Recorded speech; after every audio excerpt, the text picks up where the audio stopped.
중국의 대만 침공이 점점 현실화되어가고 있습니다. 대만 건국 이후 역사상 최대의 위기의 상황이 대만에게 닥쳐오고 있습니다. 사태의 심각성에 대만 국회 추석한 추고정 대만 국방부 장조차 양안 간 군사적 긴장이 과거 40년 이래 최고조라고 밝히며 대만의 군사적 긴장 관계가 심상치 않음을 직접 밝히고 있습니다. 중국은 최근 대만을 직접적으로 침공하기 위한 실전 훈련을 실시하는 중이고 실제 침공을 고려하고 있다고 추정되는 대만의 영공 코앞까지 군용기로 침범하는 행동을 서스럼 없이 저지르며 군사적 압박의 수위를 높이고 있는 중입니다. 중국은 현재 역대급의 경제 위기와 올림픽에 참담한 실패로 국가의 존립 기반을 흔들 정도로 내부의 분위기가 심상치 않습니다.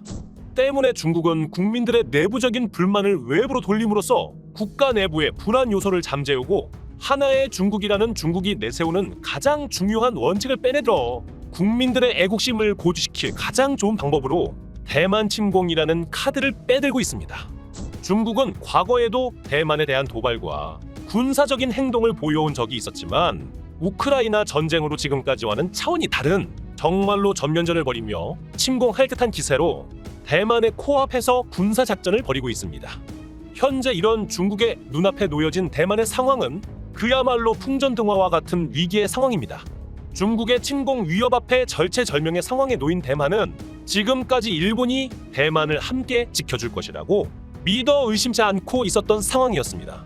하지만 대만의 믿음을 배신하고 일본은 정작 대만의 전쟁이 나기를 바라면서 대만의 뒤통수를 쳐버리는 배신 행위를 저질러 대만이 그야말로 난리가 난 상황입니다. 중국의 거대한 힘 앞에 스스로를 지키기엔 너무나도 버거운 대만은 이제 와서 한국에 제발 대만을 도와달라고 요청을 하고 있는 상황인데요. 이번 시간에는 국가적인 위기 상황에 놓인 대만이 한국의 파병을 요청하는 이유와 한국이 없다면 동아시아 전체가 거대한 지옥이 될 수밖에 없는 상황에 대해 자세히 알아보도록 하겠습니다. Fact King. 국가의 내정이 불안하면 시선을 외부로 돌린다. 내부의 불만을 그대로 놔두면 내부에서 반란이나 봉기가 일어날 수 있기 때문에 그 불만을 외부의 적을 만들어 다른 나라를 침공하는 행동은 과거 역사 속에서는 비일비재한 행동이었습니다. 과거 임진왜란이 그랬고 제2차 세계대전에 독일이 그래왔습니다. 최근 동북아시아의 정세는 매우 급격하게 변하고 있는 중입니다.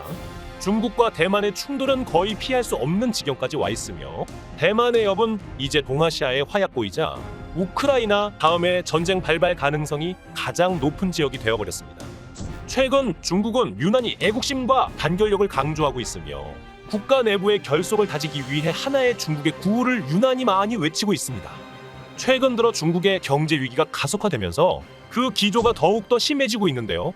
작년 하반기부터 중국은 반도체 굴기의 상징이었던 칭화요니의 파산을 시작으로 헝다로 이어진 부동산 버블 붕괴의 여파까지 중국의 경제 위기는 지금껏 중국이 단 한 번도 경험해보지 못했던 수준으로 과거 일본의 버블 붕괴를 뛰어넘는 차원이 다른 경제 위기가 닥쳐오고 있습니다. 거기다 시진핑식 개혁의 실패로 수많은 실업자들이 나오고 있으며 내부에서 무수한 불만이 터져 나오고 있는 가운데 중국은 내부의 불만을 잠재우기 위한 화살을 외부로 돌리는 작업에 착수했습니다. 중국 공산당이 중국 대륙을 통치하기 시작한 시점부터 항상 최우선의 목표로 삼고 있었던 것이 있습니다. 그것은 하나의 중국입니다. 이것은 중국과 대만 정부가 동시에 주장하고 있는 원칙으로 중국 대륙과 대만섬, 홍콩, 마카오는 절대로 나누어질 수 없는 것이고 합법적인 중국 정부는 오로지 하나라고 내걸고 있는 하나의 중국은 과거 포르투갈과 영국의 식민지가 되었던 마카오와 홍콩을 중국은 반환받았지만 대만은 과거 국공내전에서 패배한 국민당 정부가 최후의 보루로 들어간 곳으로 이곳만이 유일하게 중국 공산당이 차지하지 못한 중국의 영토입니다. 현재 중국과 대만의 공통의 입장은 중국은 하나이며 서로가 자신들이 중국의 합법적인 유일한 정부라고 주장하고 있습니다. 최근 들어 중국은 노골적으로 대만 침공을 위한 훈련을 하며 군용기를 대만 영공에 보내며 각종 도발을 일삼고 있습니다. 대만과 중국의 현재의 상황에 대해 미국의 전 대통령 국가안보보좌관이자 스탠퍼드대 후버 연구소 수석연구원 허버트는 미국 상원 위원 군사위에 출석하여 중국 베이징 올림픽과 5년마다 열리는 공산당 대회가 끝난 직후인 2022년인 현재가 중국이 대만을 침공할 수 있는 핵심적인 시기라고 지목하였습니다. 실제로 작년부터 부쩍 중국의 전투기와 폭격기 등 대만의 방공 식별구역에 대한 침투가 잦아졌는데요. 우크라이나 전쟁으로 모든 서방 세력의 시선이 러시아와 우크라이나에 몰려있는 지금이 중국이 대만을 침공할 최적의 기회로 보고 있습니다. 당장 이번 달이라도 중국이 침공해올 수도 있는 상황에 대만은 자신들의 국력만으로는 중국을 절대 막을 수 없다고 인정하며 미국과 일본의 도움을 요청했습니다. 실제로 차이잉원 대만 총통은 소수의 미군이 대만에 주둔하고 있다며 미군이 대만 방어를 도울 것으로 믿는다고 하며 미국에 기대고 있습니다. 그러나 대만의 바람과는 달리 미군이 실제로 대만을 도와 중국과 싸우는 것은 쉽지가 않은 상황인데요. 미국은 대만과는 지금은 동맹국이 아니며 미국과 대만의 상호방위 조약은 대만이 외세 침공을 받을 경우 미국이 직접적인 군사력을 파견하는 것이 아니라 대만이 중국의 침공을 방어할 수 있는 역량을 키울 수 있게 하는 고슴도치 전략과 같은 간접적인 방법으로 대만의 무기 등을 지원해 줄 수는 있지만 결국 싸우는 것은 대만 자신들이라는 것이 대만과 미국이 맺은 현재의 조약입니다. 한국이나 일본이 침공을 받으면 미군이 직접 개입하여 싸우는 한미동맹이나 미일동맹과는 근본적으로 다른 조약입니다. 동맹이 없는 우크라이나의 나토군이 개입하지 못하는 것과 같은 경우라고 볼 수가 있죠. 때문에 대만은 미국의 동맹국들만이 구매할 수 있는 최신형 전투기인 F-35조차 구매할 수가 없으며 아직도 구형 전투기인 F-16을 가장 최고의 성능을 가진 전투기로 사용하고 있으며 반세기 전에 나온 M60 전차가 육군의 가장 강력한 무기일 정도로 대만군의 비참함을 보면 안구에 습기가 찰 정도입니다. 자기 나라를 방어하기 위한 군대도 중국 앞엔 터무니없이 약하고 미국이 군대를 보내 도와준다고 하더라도 의회에서 결정하고 지구 반대편에 있는 대만에 실제로 파병을 하기까지는 최소 몇 주에서 많게는 몇 달까지 걸린다는 기간을 고려해봤을 때 미국이 군대를 보내 태평양 바다를 건너가고 있을 즈음이면 이미 대만은 중국에 점령당하고 게임이 끝난 상황이 돼버리는 것입니다. 때문에 대만은 가까이 있는 나라이며 자신들이 그렇게 사랑에 맞지 않는 일본이 대만을 지켜주길 원하고 있고 일본은 흔쾌히 대만의 유사시에 자위대를 파병하여 대만을 지키기 위해 싸우겠다고 했습니다. 그러나 사실 일본의 속내는 대만을 지키기 위한 것이 아니었습니다. 일본은 오히려 대만의 전쟁이 나기를 바라고 있는 것입니다. 일본의 목적은 과거 한국전쟁으로 인해 일본이 살아난 것과 같은 부활을 노리고 있는 것입니다. 일본의 언론인 데일리 신초에서 밝혀진 일본의 속내는 매우 무시무시한 내용이었습니다.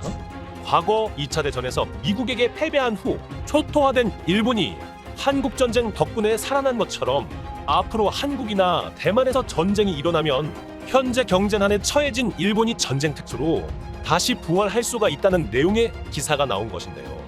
심지어 대만에서 전쟁이 나면 대만의 방어보다는 옆에 있는 센카쿠 열도를 지키는 것에 주력할 것이라는 내용으로 대만의 뒤통수를 아주 세게 후려쳐버렸습니다. 센카쿠 열도는 일본과 중국만의 영토 분쟁으로 많이들 알려져 있지만 사실 대만도 센카쿠 열도의 문제의 당사자이기도 합니다.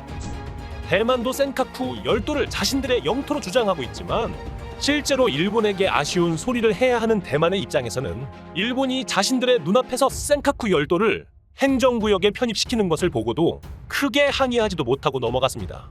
일본의 자위대가 자신들을 도와준다고 믿었기에 비위를 거스르지 않도록 했던 것입니다. 하지만 일본이 대만을 도와준다고 했던 것은 환상에 불과했고 돌아온 것은 뒤통수를 세게 맞은 것뿐이었습니다. 발등에 불이 떨어진 대만은 한국에 파병을 요청하고 있습니다. 아시아 최고의 기동부대를 가진 한국이 대만에 몇 개 사단만 파병해도 대만섬을 충분히 지킬 수 있다며 한국에 간절하게 요청하고 있는 상황인데요. 실제로 한국의 육군 전력은 매우 강력하여 7기동군단만 있어도 북한을 뚫어버리고 만주까지 전부 점령할 수 있다는 말이 나올 정도로 강력한 전력을 가지고 있습니다. 한국군만 제대로 대만에 파병해준다면 중국의 상륙군은 그야말로 추풍낙엽처럼 쓸려갈 것이며 한국의 현무미사일을 이용한다면 산샤댐을 쳐서 중국을 아예 쓸어버리는 것도 가능하기 때문입니다. 물론 산샤댐에 대한 공격은 핵무기에 준하는 공격이기 때문에 우리가 산샤댐을 먼저 치거나 할 일은 없겠지만 그런 보복단이 있다는 것만으로 중국에겐 크나큰 압박이 되는 것입니다. 사실 한국군이 대만에 파병만 가능하다면 중국이 굳이 대만을 침공하지 않을 수도 있습니다. 중국도 바보가 아니기 때문에 한국군이 있다면 이길 확률도 희박한 도박을 할 이유가 없기 때문입니다. 그렇기에 대만은 필사적으로 한국에 매달리고 있는 상황이며 중국이 미쳐 날뛰고 일본이 폐악지를 일삼는 동아시아에서 유일하게 정상적이고 건전한 가치관을 가진 나라가 한국이기 때문에 중국의 야욕으로부터 떨고 있는 2천만 명의 대만인들의 운명마저 바로 한국에게 달리게 되었습니다. 시청해 주셔서 감사합니다. 오늘도 좋은 하루 되세요. 여러분들의 구독과 좋아요는 매우 큰 힘이 됩니다.